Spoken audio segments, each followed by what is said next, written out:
Alright, we've finished here. Let's quickly debrief and go over what we found, so we don't do it in front of the company rep. Seems like something police would do. What do you think of all this, Kim? Honestly, I'm quite worried by what we've seen so far. The evidence seems to point to a rather extensive and well-organized operation. I'm especially intrigued by that radio transmitter, particularly the sheer number of stations it can connect. Looks like this alleged drug trade casts a wide net. Really does I'm not look like sure it. what the Ulan frequencies are all about, but they may hold some significance.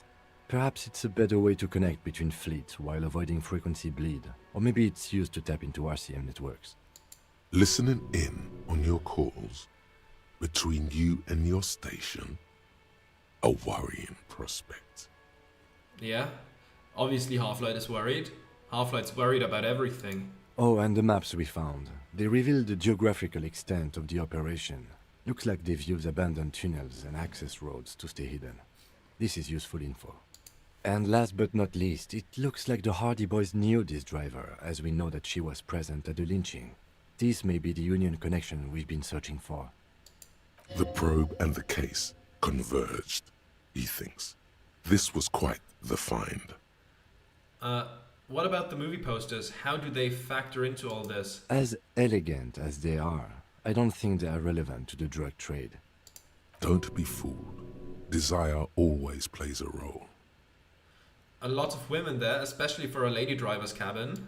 Yes, well, He doesn't say more. Unimportant. So it turns out this is connected to the Union. like Joyce told us, yes, logistically. But don't expect to bust this open during our stay here. At best, this is an angle we can use against them, to other ends, as extra ammunition. Will the RCM open an investigation into this? We should return to the murder case. See what Joyce tells us about the lynching. When we are done for the day, I call my station and suggest our narcotics department look into it. There are more than enough grounds to start an official investigation, sometime later when we are done here. We do not want to get caught in that. He stops to think. What are you thinking? The fact that one hasn't started already gives me pause. An investigation, I mean. Especially if the Madrid grouping is involved, and I can't imagine they aren't. It's certainly worrisome. Corruption? All the same, I don't like the idea of internal affairs descending on the matter. That won't help anyone either. Okay, debrief over? Debrief over, after In- you. Okay, he nods. Alright, I think we head over to Joyce now. See what she has to say about that. Gain some information from her. And yeah, that should be useful. Wait, is there a teleport spot over at Joyce's place, or do we have to run? Let me quickly check. There is not. That's okay. Let's just quickly run over to her and see what she says. And after that, I guess we could talk to the Hardy Boys, or maybe to Measurehead and Evrard. We also have more stuff to do in the on the other side of the waterlock, so there's still plenty to do. Like honestly, the days are pretty full with stuff to do at this point, which is nice. Let's talk to you, Joyce. You're back. Good. What can I help you with? I spoke with the lorryman at the roundabout. Yes, my eyes on the harbour have sent word to that effect. What have you discovered? Wait, where exactly are these eyes located? It doesn't really matter. And I do apologize for the surveillance. Wild Pines can't afford to be blind at a time like this. Mm-hmm. In any case, it's a relief to know someone has looked into it. If I may ask, will there be an official investigation? I assume you discovered there is an operation. The lieutenant is about to interject. Cut him off. This decision should be yours. Yes, I should decide. Exactly. But what? There will be an investigation, that's all I can say. You sent us on a wild goose chase, there's nothing to investigate. We turned up quite a few interesting things actually. Share information? Sure. Ah, good to hear. I wouldn't want to pry into a confidential police matter, but in the event you'd like to share more, I would like to know who it was. Yes. All ears. That's how she operates. Mm-hmm. He clears his throat audibly. Be very careful. what information you're gonna share with her. Okay, it's a she, by the way. Clever. Few suspect a woman in this sort of skullduggery. Good move on their part. It seems the architect of the operation has gone missing. An abandoned lorry is near the statue. A runaway. Good work. This is a tangible lead towards solving the whole mystery. She's a fan of vintage movie stars. The inside of the cap was plastered with posters. We contain multitudes, do we not? It might not be pertinent to her profession, but who knows?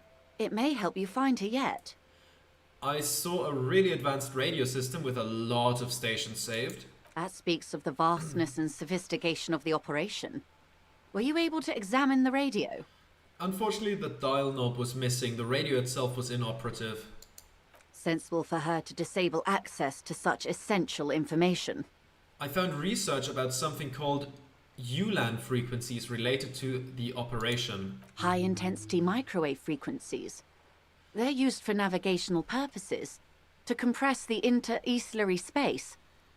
They may use it to communicate with incoming freighters. Let's be honest, you have no idea what that meant. Inter-eastlery microwave compression. Moving on.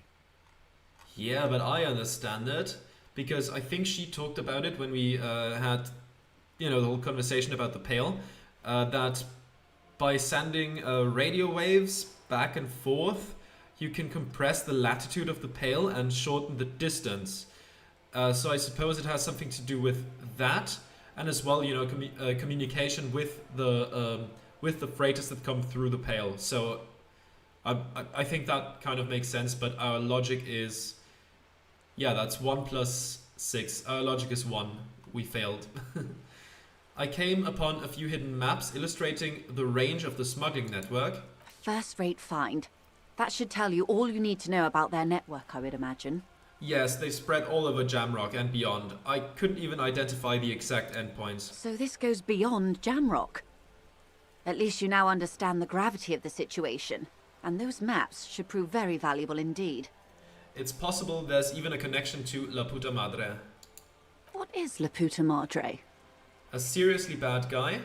Better not to frighten you, ma'am. A seriously bad guy. Well, he sounds very dangerous. I urge you to take care, officer. I wouldn't want anything to happen to you. Not with what's coming. I've told you what I've found. Now it's your turn. I appreciate you placing your trust in me. Thank you again for looking into this matter. You have my gratitude, and the gratitude of Wild Pine's group. Great. Now, per our original agreement, it's time for me to share company secrets with you. There's a change in her demeanor. A caution comes over her. A tension. I wouldn't normally break protocol like this, but the situation demands it. If you don't solve this murder, I'm afraid we may have a bloodbath on our hands. The words bloodbath sound cold in her mouth. They taste of iron and strawberries. What was that about a bloodbath? Yes. I'm afraid this strike may descend into a small-scale civil war, with possible consequences for all of Rivershoal West. Since you are sharing, ma'am, this is also the RCM's worst-case scenario. Of course. Then we're on the same page, as grim as it may be. I've already heard about a connection between the lynching and strike, but I need your testimony. I have an indirect role to play, I'm sad to say. My employer experienced a momentary lapse of faith in me. In that moment, they elected to deploy a private military contractor as an insurance measure. They called it my security detail. A momentary lapse of faith? They were dispatched after I relayed the union's initial offer. Ah, I see. Every worker... A member of the board. I tried to convince my employer it was simply a piece of rhetoric, or a joke. They did not appreciate the humor. Do you need a security detail? Absolutely not. These mercenaries are muscle, pure and simple. They are meant to intimidate the Union into surrendering. Who are they, exactly? Crenell, an Oranese military company. As far as I know, 3 arrived in Martinez. They report to me sporadically, but they do not answer to me. To be frank, our relationship is deteriorating. They wear ceramic armor, have semi-automatic weapons, and years of combat experience. They also have trauma and stressor disorder, and no idea how to conduct themselves in an urban civilian environment. Great news all around. Thank you very much for that. So, what happened? The story is, one of them, the colonel, I don't know his real name, sexually assaulted a local woman while he was drunk and separated from his unit. This allowed some of the more militant Union members to subdue him. He was taken out behind the whirling in rags and lynched last Sunday night. What then? Nothing. Mr. Clare refuses to let me into the harbour. I have not been able to discuss this matter with anyone there. The remaining 2 Crenell contractors carry out their orders, for now. For now? It's a smokescreen. In secret, they are conducting an independent military tribunal into the lynching. Once this investigation is concluded, executions will follow. What is the nature of this so-called investigation? Whether to execute one, some, or all of the Union militants. It will be all of them. The decision is already made. You've made a mess here. I have to say this is not Disco. Maybe the investigations can team up, you know, share resources and intelligence. Boy oh boy, is that not good. I'm gonna go with the naive answer, number 3. Surely you're joking. These people are killers. My only hope is that yours provides a single, concrete suspect before they indiscriminately pick theirs. Simply put, She grabs hold of the mainsail. if you don't pin this on someone good, and do it fast, they will identify and execute everyone present at the lynching. This in turn will force the Union to respond. They would have to project strength and power. The Débardeurs have over 2,000 men. It will be 1,000 to 1. Have you ever seen a hornet invade a beehive, Lieutenant? It's not pretty. These men work in tandem using semi- and fully automatic firearms. Their armor is virtually impenetrable to muzzle-loaded weapons, even yours. Most Union workers don't have guns at all. The muzzle loaders need to be reloaded after every 1 or 2 shots. The automatics every 1 or 2 minutes. Bad news? Very bad news. As I said, a bloodbath. See, Kim, this is that great bloodletting I've been telling you about. I can't see it happening. Too many things would have to go wrong first. This isn't this a pretty bleak scenario you're describing? I think the confrontation is inevitable. See, Kim, this is the great bloodletting I've been telling you about. It appears you found it, yes. And I'm not happy for you.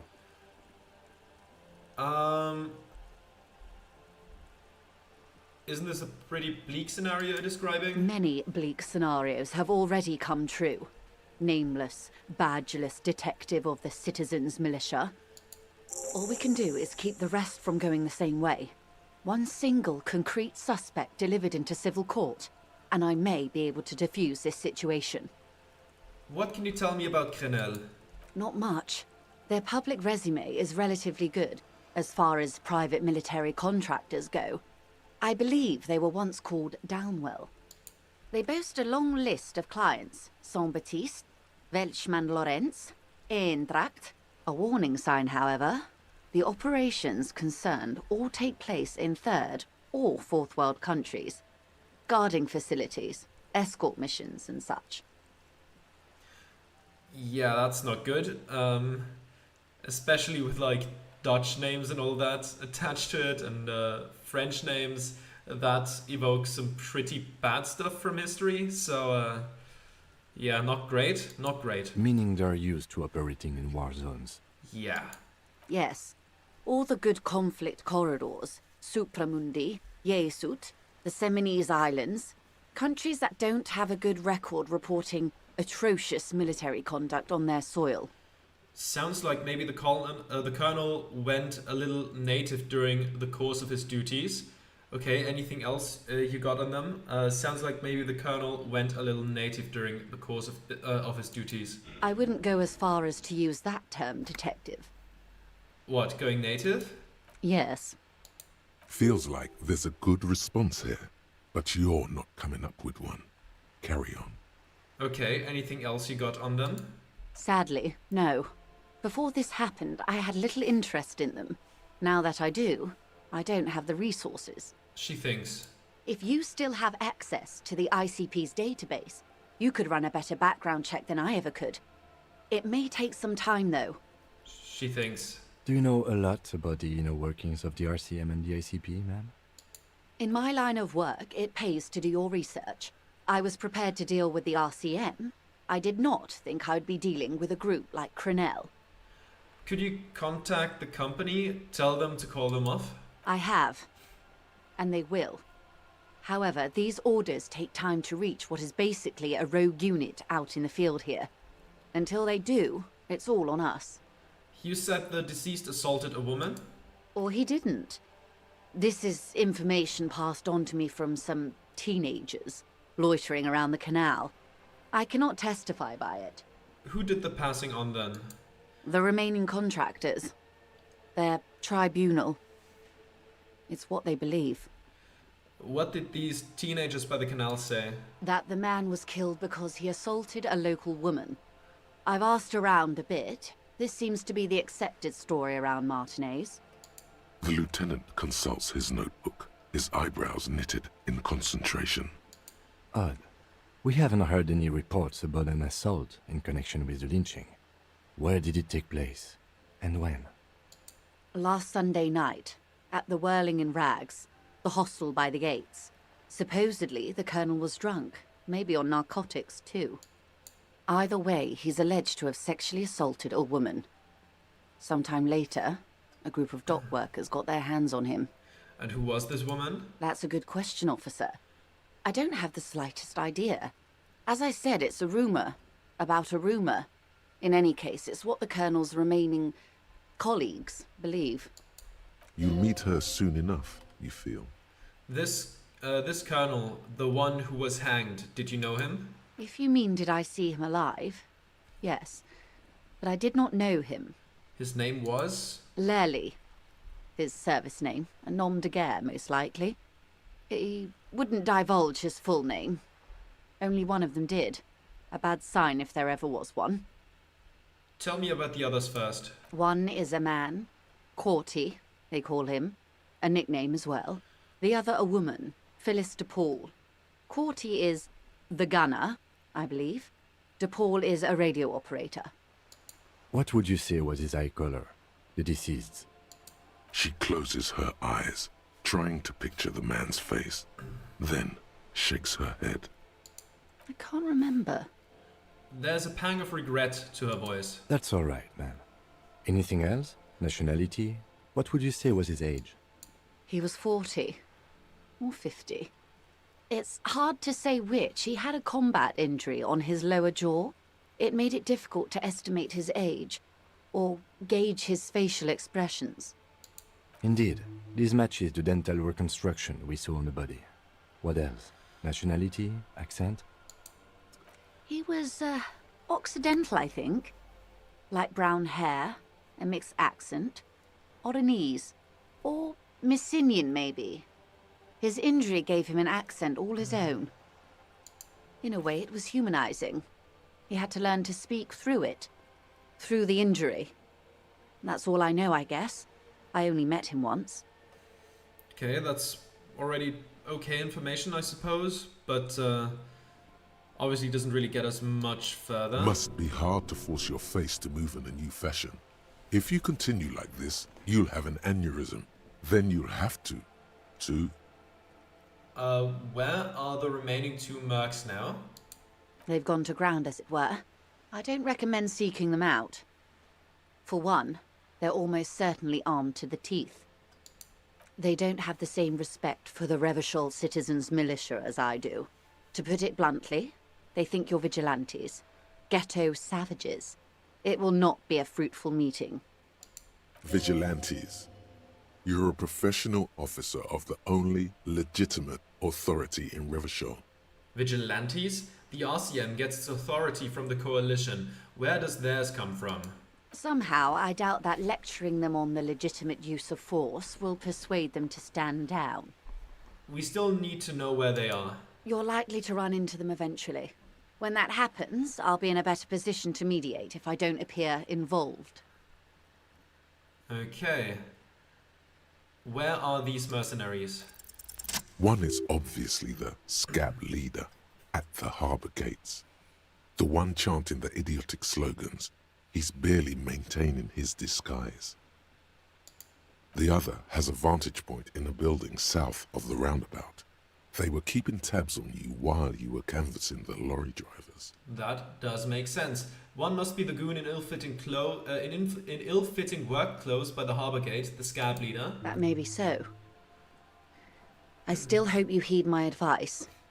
There's no need to kick the hornet's nest. Okay. For all your talk of averting this catastrophe, the situation at the gate is a powder keg. Does this not bother you? Of course it bothers me, Lieutenant. But my hands are tied. How would my employer react if it appeared I were intervening on behalf of the Union? Your concern may be appearances. Ours is keeping the peace. One is probably in a building overlooking the roundabout. That would afford a good vantage point.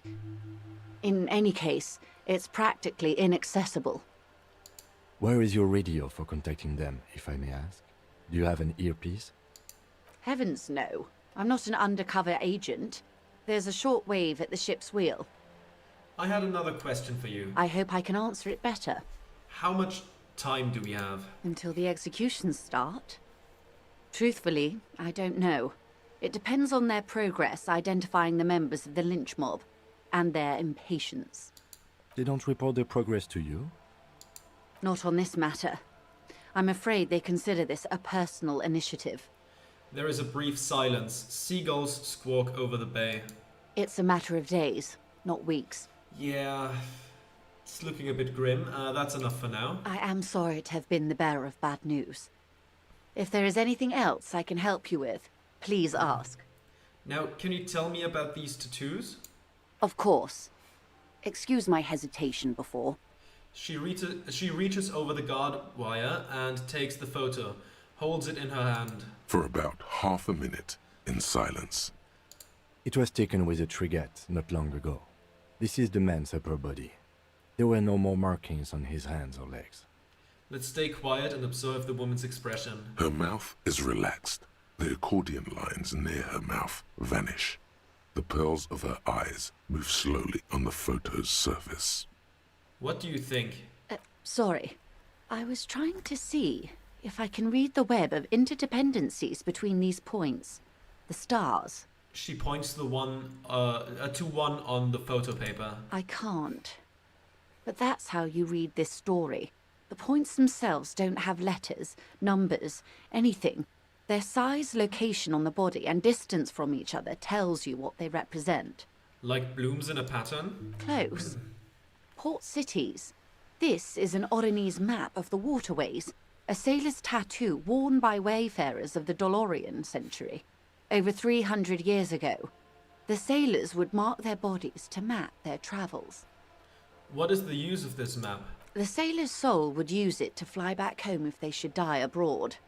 This is a sort of contraption to be reeled back in by.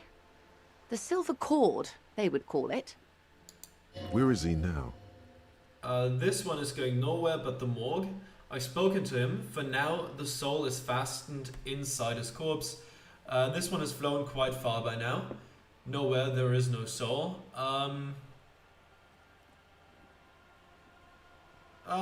The second one, I've spoken to him. For now, the soul is fastened inside his corpse. That is precisely what the sailors feared when they drew these maps. A fear of drowning within one's own corpse. What travels did the dead man make? Quite a few. Vredefort, the Oronese capital, traditionally stands on the right shoulder. He started somewhere near here, I think. She points to it on the photo. What next? Then he made his way to the Pretto Grande, through what I think must be the Stutz Canal, an artificial channel through the Occident. From the Pretto, he sailed to the Insulindic Ocean, first the Semines Islands, then this. She points to his heart. What is that? Revachol. Those are the two constants. Vredefort on the shoulder, and Revachol in the heart. They started the tradition of these maps right after the discovery of Insulinde. at the dawn of the interstelary age. The old world passing by, and the new world already here. I don't know if those tattoos have any, like, you know, if they're based on anything that really exists. I don't know if there's actually a tradition of tattoos like that to guide a sailor home. It seems like something a sailor would do. But I think that's just such a cool concept to put in there, those tattoos and what they actually mean. And it being, you know, kind of a history of his military service, or paramilitary service, I suppose. You said you can't read it. I can't. This man was no sailor, and these are no ports. I can understand geographic fragments, but not their meaning. In Martinez looking into Krenel, he writes in one. Then the man puts down his pen and rubs his temples with both hands. Outside there is a siren. Distant gunshots on the streets of the Jamrock Quarter. This man is no brother of mine, but this is his service history. That makes sense to me. We have no more use for a map of the waterways, just like we don't need sailors the way we used to. This is what the custom would morph into on the Occident. Mercenary tattoos. For all the boys looking for adventure, a blood spatter on the seas. Who could tell me more? His platoon members? The other contractors. Though I do not suggest you go and show them that picture. This man was their friend and comrade. Challenge accepted. I say we do it. I need the information, mark it down, ask Mercs about tattoos. Do what you have to do, Detective. I don't think deciphering that tattoo should come before public security. But if you should wade into the mob to find out, I couldn't stop you. We will be careful, ma'am.